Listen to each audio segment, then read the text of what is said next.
ఉమ్మడి కృష్ణా జిల్లా గన్నవరం నియోజకవర్గంలో కీలకమైన వాణిజ్య కేంద్రం హనుమాన్ జంక్షన్. చుట్టుపక్కల 100కు పైగా గ్రామాలకు ఇది ప్రధాన కూడలిగా మారి ప్రతిరోజు వేలాది మంది ప్రజల రాకపోకలతో కళకళలాడుతోంది. తరతరాలుగా వ్యాపారాన్ని అభివృద్ధి చేసుకుంటూ వచ్చిన వ్యాపార దిగ్గజాలు హనుమాన్ జంక్షన్ను వాణిజ్య హబ్గా తీర్చిదిద్దాయి.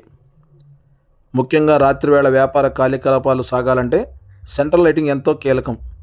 అయితే 2011లో నూజివీడు రోడ్డును 4 లైన్లుగా అభివృద్ధి చేసిన సమయంలో బ్రిడ్జి వరకు సెంట్రల్ లైటింగ్ ఏర్పాటు చేశారు.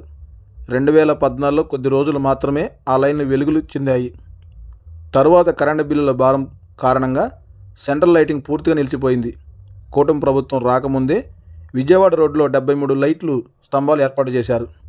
నూజివీడు రోడ్లో 6, గుడివాడ రోడ్లో 8, ఏలూరు రోడ్లో 56 స్తంభాలు ఏర్పాటు చేసినప్పటికీ సెంట్రల్ లైటింగ్ మాత్రం వెలగలేదు. ఈ సమస్యపై తాజాగా గన్నవరం నియోజకవర్గ ఎమ్మెల్యే యార్లగడ్డ వెంకట్రావు చొరవ తీసుకున్నారు. అధికారులపై ఒత్తిడి తెచ్చి బాపులపాడు పంచాయతీ పరిధిలో సెంట్రల్ లైటింగ్ను తిరిగి ప్రారంభించే కార్యక్రమాన్ని చేపట్టారు.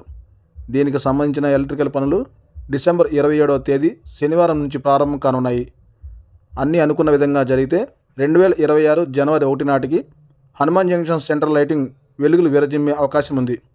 అయితే ఏలూరు రోడ్లో ఉన్న సెంట్రల్ లైటింగ్ విషయంలో అప్పనవీడు, ఏపూరు పంచాయతీలు కూడా బాధ్యత తీసుకోవాల్సిన అవసరం ఉందని స్థానికులు అభిప్రాయపడుతున్నారు. చీకటి సమస్య తొలగి హనుమాన్ జంక్షన్ మళ్లీ వెలుగుల నగరంగా మారాలని వ్యాపారులు, ప్రజలు ఆశాభావం వ్యక్తం చేస్తున్నారు.